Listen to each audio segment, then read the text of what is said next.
Hello and welcome to another episode on Maro's Bonsai channel.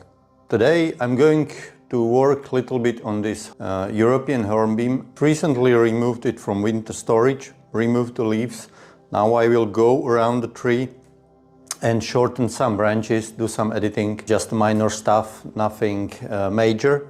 Few information about this tree. I collected this tree myself in 2012 from the wild. It's in this pot since 2019. Most probably this spring I would like to repot it. I have few pots on the way from China on a big boat. I hope the Houthi rebels will not attack this particular boat and not sink it with cargo of my pots. So if the pots will arrive on time, I would like to choose a little bit wider and remove some roots and pot the tree deeper. As you can see, it has some taper. It's not bad. It's a really wide base. There is a secondary trunk here. You can see I had many people telling me to remove it, but I liked it and I decided that I will keep it. It makes this tree a little bit more special. Of course, from design perspective, it would be much easier to remove it. And as you can see, this tree would be almost ideal specimen for more traditional style. I was trying to style it as much naturalistic as I was able, but it has some bones. The design was more or less directed by the growth habit of the curved trunk, so it goes more upright than the traditional design, but it's still very conservative design to me. What are the pros and cons of this tree? If you can see, the tree was chopped here when I was collecting it, and it was really good material until a few years later the big part of the trunk started to dry in this section. The bark peeled off. I don't know exactly why it's happening, but it's usually a result of some kind of maybe frost damage or something like this.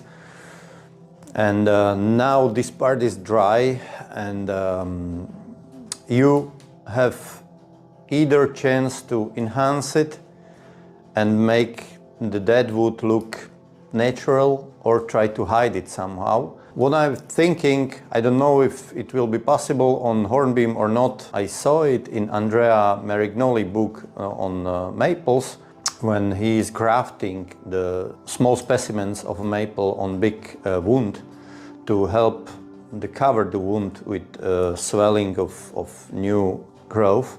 Maybe I will try it. I was just recently thinking about this option when I saw it in his book, which is perfect. I can only recommend it. So this is it. I will work around the tree. I start, and I would like to tell you one story. I started to listen to Ryan Neal's Asymmetry podcast very early on, most probably from episode number 1, and I was listening to it almost each episode. I used to drive a lot in my car, and it was convenient for me, so instead of radio I was listening to podcasts. I had not heard about Laurent before. I was listening to Ryan's episode on books, and he was there speaking about cosmic bonsai, and so I went and tried to Google which book he's talking about. I found Laurent website, and when I delved deeper, I found YouTube video from French guy who did interview with Laurent, and he was speaking about his journey about his experience and his style, Burton style, cosmic bonsai and things like this. And it was, it fascinated me. And I immediately thought that the guy is revolutionary.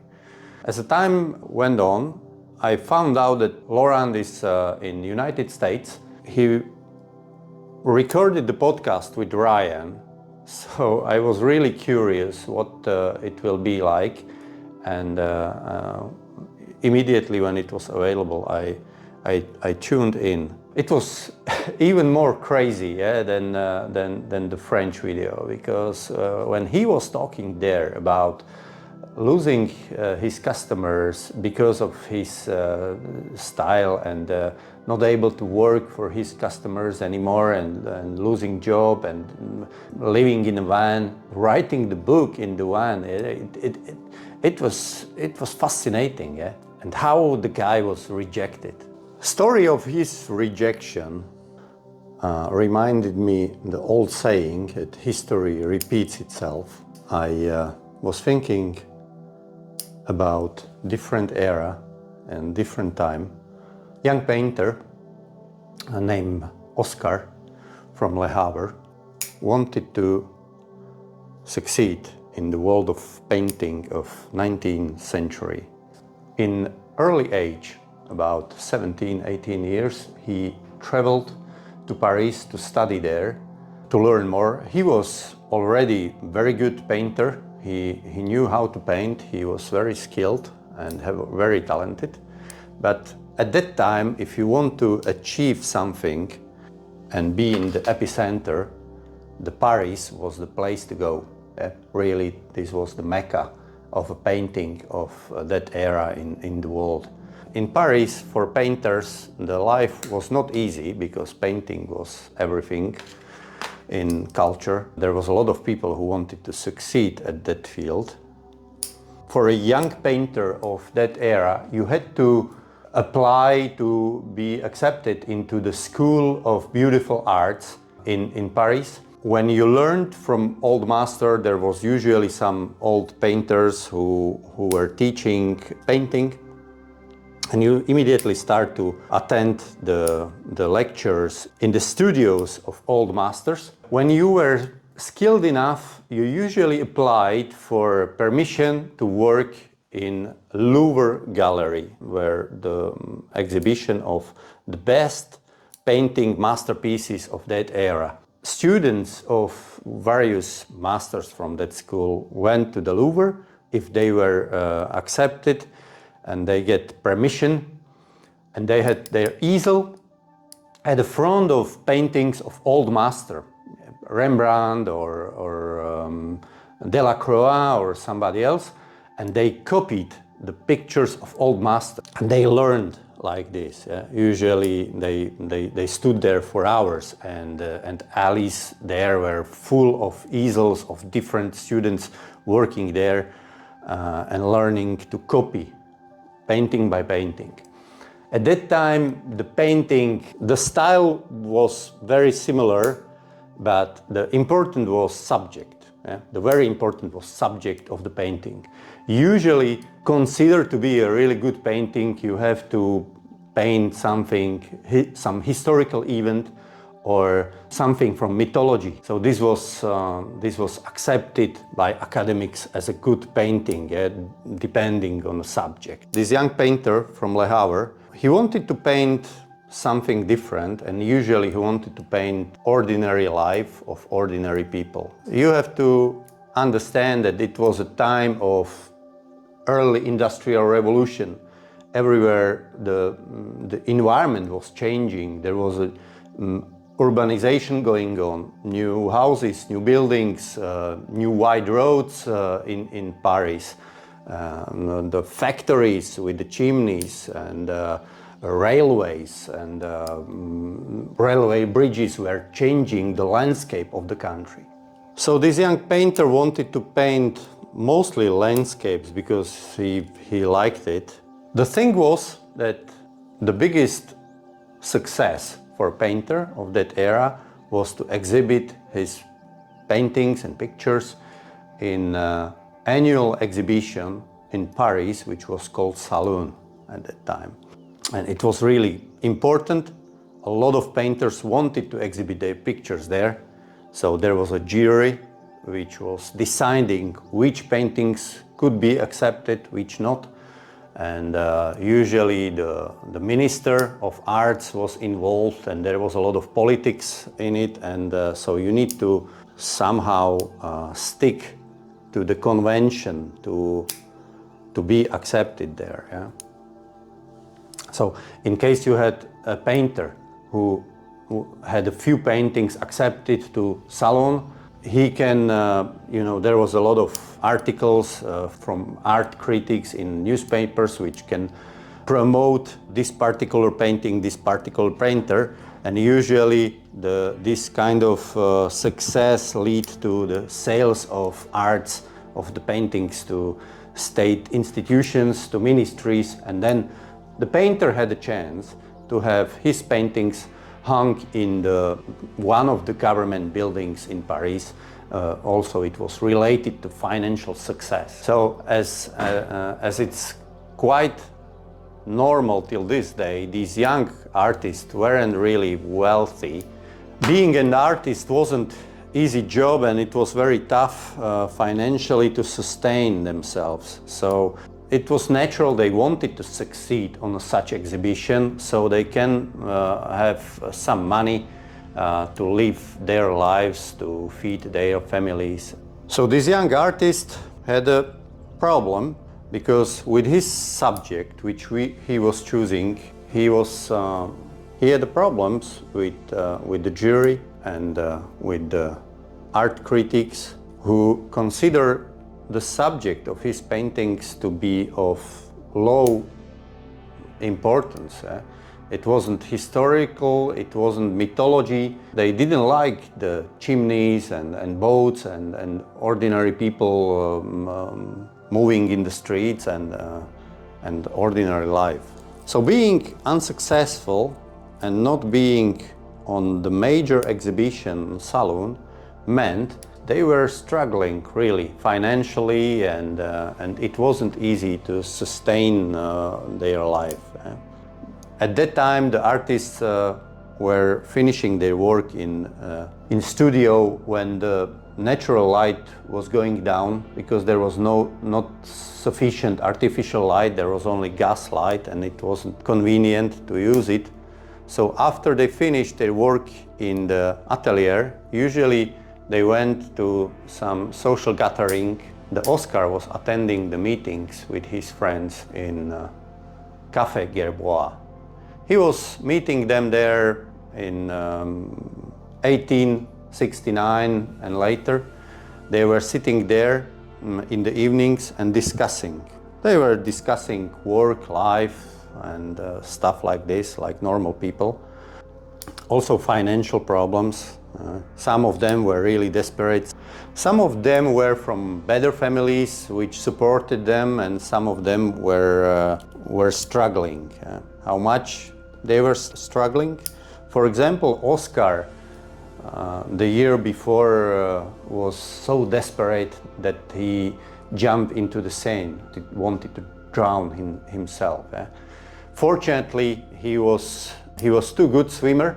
It was August, so he didn't drown, and he never again tried to kill himself. So this young and desperate artist, when they were talking about work, they were mostly talking about subject, what they were painting, and how this subject, the landscape paintings, were influenced by light and shadow and play of colors on their subjects when they were working on it. If you would work in 19th century, in middle of 19th century outside in plein air, you needed some preconditions, and you need paints which are able to carry easy with yourself. 19th century was really good for that matter, because development of new type of colors in tubes which were easy to carry. Before, the painters were packing pigments into the animal intestines, and they need to prepare the paints themselves and the pigments themselves, grind them. So it wasn't really easy. So new development in technology allowed it to carry the colors with themselves. Also, completely new tones were introduced at that time, some shades of blue and other shades. These young painters from Café Gerbois were widely using them. And when they were painting outdoors, they were facing the dilemma. If you are painting outdoors and you are not going to finish the picture in the studio, you had to do it really fast because the light condition outside change really fast. If you want to capture the moment you see right before your eyes, you need to work really fast. So these painters were using completely new technique. They were placing the paint really fast, not really mixing it too much. The layer of paint was really thick. They wanted to capture the atmosphere. Eh? What they saw is that it was very different if they were painting in early morning when the sun was rising. The colors were completely different, and they change every 15 minutes, every hour. The light was different, the shadows were different, the length of shadow was different. There were some cameras, the photography was starting already, but it was very young, and the cameras were black and white. There was not color photography. So you had to work from your memory in case you wanted to work on a picture in the studio, or if you were working outside, you need to work really fast. There was a big difference between the pictures painted by artists with traditional education and with new artists, because those who had traditional education painted the sky blue, the sun is yellow, and the snow is white and shadow is black. But this new group of artists, and Oscar among them, were painting outside. When they tried to capture the atmosphere of the paintings, they find out that the range of color is much wider. Sky is no more only blue. Sometimes it's blue, sometimes it's red, it's yellow. The snow, when they were painting in winter, wasn't only white, and pure white didn't exist. They didn't like the pure white color and pure black color in the shadows. They never used it. They decided that they don't see it in outside when they are painting.